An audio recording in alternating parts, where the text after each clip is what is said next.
I will never forget the first time I met Mike, 41-year-old from the technology sector, plopped down in my office and cried.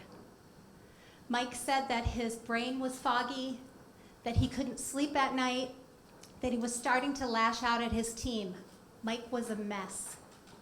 But Mike's company loved him. They hired me to be his executive coach. They had big plans for Mike. Little did they know that he sat in my office that day obsessed with the idea of quitting work for a year and taking a sabbatical. This was not in Mike's reality. He had a young family, he lived in a nice neighborhood, they needed his income. From a coaching perspective, we call this a stress fantasy.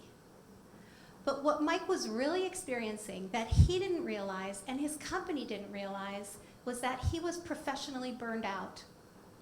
Burned out is real and it's on the rise. As a matter of fact, the World Health Organization has now classified it as a medical condition. Our society gives Mike 3 choices in this situation. A, he could suck it up, right? Tough it out. He's a man in technology, he makes a lot of money, his company likes him, what's the complaint? He should just suck it up. But Mike admitted he had already tried that. He had been doing that for several years as this burnout slowly got worse. The second thing that Mike could do is to go on vacation. That's what everybody tells us, right? You're burned out, go on vacation. But anybody that has experienced professional burnout knows that when you come back, it's all still there. The third thing, which is what everybody in Mike's life was telling him, was just get a new job. Go somewhere else. You don't have to deal with this. The problem with that is that the corporate world is hard. It's ambiguous, it's uncertain, it's complex. There are mergers and acquisitions. You're not always going to have the boss that you love. You're not always going to have the change that you invite. And we call that a little bit of crazy town. So changing roles, changing jobs, changing companies was not going to really be a solution for Mike. What Mike decided to do instead was to do some internal work and some reflection, and to look at the things that he could control. He made 4 major changes in his career.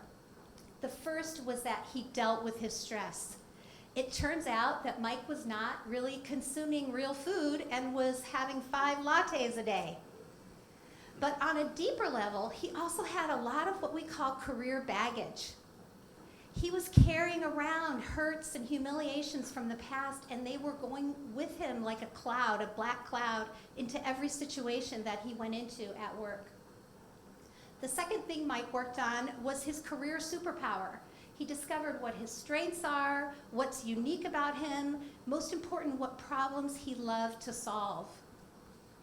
The third thing Mike worked on was his blind spots, and we all have them.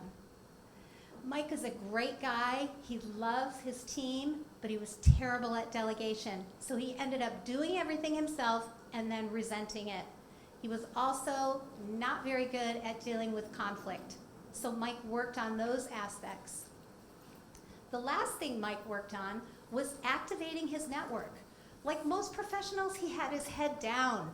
For 10 or 15 years, he stopped attending conferences, he wasn't reading, he wasn't connecting with others, he didn't even have a LinkedIn profile.